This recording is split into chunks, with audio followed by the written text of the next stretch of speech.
بسم اللہ الرحمن الرحیم۔ مرزا صاحب 5 اسٹار ہوٹل میں داخل ہوا تو مینیجر بھاگتا ہوا اس کے پاس آیا۔ مینیجر نے اسے مینیو کارڈ پیش کیا اور کہا، جناب آپ اپنی پسندیدہ ڈش کا انتخاب کر لیں۔ مرزا صاحب نے کہا، بھائی میں اندھا ہوں، ایک آنکھوں سے محروم شخص کیا بتا سکتا ہے کہ کیسی ڈش ہے؟ البتہ میں سونگھ کر کھانے کا انتخاب کرتا ہوں۔ آپ باری باری ہر ڈش میں چمچ ڈبو کر لائیں تو میں سونگھ کر ڈش کا انتخاب کروں گا۔ مینیجر مرزا صاحب کی بات سن کر حیران رہ گیا اور دل میں سوچا، پہلے تو ایسی کوئی بات نہیں سنی کہ کوئی سونگھ کر ڈش کا انتخاب کرے۔ خیر وہ باورچی خانے میں گیا اور ایک ایک کر کے ساری ڈش چمچ میں ڈبو کر مرزا صاحب کو پیش کیا۔ مرزا صاحب نے چمچ سونگھ کر ڈش کا نام بتایا اور ساتھ آرڈر بھی دے دیا۔ مینیجر نے جب یہ دیکھا تو اسے اپنی آنکھوں پر یقین نہ آیا اور وہ بہت حیران ہوا۔ اس نے گھر جا کر اپنی بیوی کو بتایا کہ آج ہمارے ہوٹل میں ایک ایسا شخص آیا ہے جو سونگھ کر ڈش کا نام بتاتا تھا۔ اس کی بیوی کیتھرین نے اپنے شوہر کی بات کا یقین نہ کیا کہ یہ کیسے ممکن ہے۔ اگلے دن مینیجر اسے اپنے ساتھ ہوٹل لے گیا تاکہ تم خود اپنی آنکھوں سے دیکھ لو۔ کیتھرین باورچی خانے سے براہ راست دیکھ رہی تھی کہ اس نے چمچ سونگھ کر ڈش کا نام بتایا۔ وہ بہت حیران ہوئی۔ وہ اس نابینا شخص کو دیکھنا چاہتی تھی مگر ٹھیک سے دیکھ نہ پائی کیونکہ اس کے چہرے کا رخ دوسری سائڈ پر تھا۔ مینیجر کے دل میں خیال آیا کہ کیوں نہ اس نابینا شخص کا امتحان لیا جائے۔ وہ کیتھرین کے پاس گیا اور اس سے کہا، مجھے تمہاری مدد کی ضرورت ہے۔ بیوی نے حیران ہو کر پوچھا، کیسی مدد؟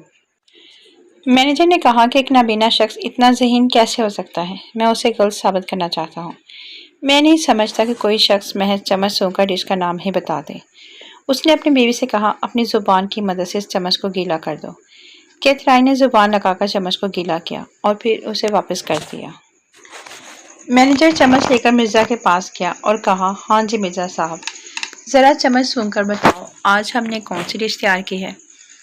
مرزا صاحب نے چمچ سونگھا اور بے اختیاری سے کہا، حیرت ہے، میرے کالج کی بہترین دوست کیتھرین ادھر ہے، اسی ہوٹل میں ہے اور مجھے پتہ بھی نہ چل سکا۔ بس یہ سننا تھا کہ مینیجر شرم سے پانی پانی ہو گیا۔ اسے اپنی بیوی پر بہت غصہ آیا کہ اس نے اتنی بڑی بات مجھ سے کیسے چھپائی۔ وہ واپس اپنی بیوی کے پاس گیا اور کہنے لگا، کیتھرین مجھے تم سے یہ امید نہیں تھی، مجھے نہیں معلوم تھا کہ یہ مرزا تمہارے کالج کے زمانے کا دوست ہے۔ کاش میں سب نہ کرتا، اب تو میرے دل میں تمہاری شک اور نفرت پیدا ہو چکی ہے۔ کیتھرین نے اپنے شوہر سے کہا، دیکھیں جب آپ میری زندگی میں نہیں تھے تو میں جیسے بھی زندگی گزاروں اس سے آپ کو مطلب نہیں ہونا چاہیے۔ شادی سے پہلے میری کئی لڑکوں سے دوستی تھی جس میں مرزا بھی شامل تھا۔ ہاں البتہ شادی کے بعد میں نے تمام اشخاص سے دوستی ختم کر دی۔ مگر افسوس کہ تم نے ایسا نہ کیا، تم نے شادی کے بعد بھی مجھے دھوکے میں ہی رکھا۔ مینیجر نے کیتھرین سے کہا کہ یہ کیسی باتیں کر رہی ہو، تم مجھ پر ایسا الزام کیسے لگا سکتی ہو؟ کیتھرین نے کہا، الزام نہیں، یہ ایک حقیقت ہے۔ اس نے جیب سے موبائل نکالا اور کہا، جب کل آپ واش روم میں نہانے کے لیے گئے تب اپنے موبائل کو لاک کرنا بھول گئے تھے۔ یہ رہی کالز اور میسیجز جو آپ کافی عرصہ سے کسی لڑکی سے چیٹ کر رہے تھے مگر اس نمبر کو باس نام سے سیو کر رکھا تھا۔ جب میں نے باس کی ہسٹری چیک کی تو وہ باس نہیں بلکہ میڈم تھی۔ یہ سن کر مینیجر بہت شرمندہ ہوا اور کیتھرین سے معافیا مانگنے لگا۔ مرزا صاحب ہوٹل سے واپس اپنے گھر میں گئے تو بیوی نے روب جمایا اور غصے سے کہا، یہ کیا تماشا بنا رکھا ہے تم نے، ہر ہفتے ہوٹل میں کھانا کھانے چلے جاتے ہو۔ مرزا نے بیگم سے کہا، میں زبان کا ذائقہ تبدیل کرنا چاہتا ہوں، بار بار ایک ہی جیسا کھانا کھا کھا کر تنگ آ جاتا ہوں۔ بیگم نے مرزا سے کہا، اب تم میرے کھانوں پر اعتراض کرو گے؟ شکر کرو میں نے تجھے قبول کیا، تجھ سے شادی کر کے تجھ پر احسان کیا، ورنہ ایک اندھے اور محتاج شخص سے کون شادی کے لیے تیار ہوتا؟ مرزا بیوی کے طعنے سن کر خاموش ہو جاتا مگر اس کی بیوی بار بار اسے یہی کہتی کہ میرا تجھ پر احسان ہے کہ اتنی حسین و جمیل عورت نے تجھے بطور شوہر منتخب کیا، ورنہ اندھے سے کون شادی کرتا۔ ایک دن مرزا دوستوں سے گپ شپ لگاتا رہا حتیٰ کہ شام ہو گئی۔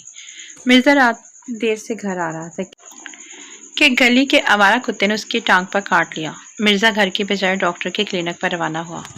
ڈاکٹر نے پٹی کی، انجیکشن لگایا اور کچھ ادویات دی۔ مرزا گھر پہنچا تو بیوی نے کوئی وجہ جانے بغیر اس پر چلانا شروع کر دیا کہ یہ کوئی وقت تھا گھر آنے کا، شکر کرو کہ میں نے تجھ سے شادی کی، ورنہ اتنی حسین جمیل عورت کسی اندھے اور محتاج شخص سے شادی کیسے کر سکتی ہے؟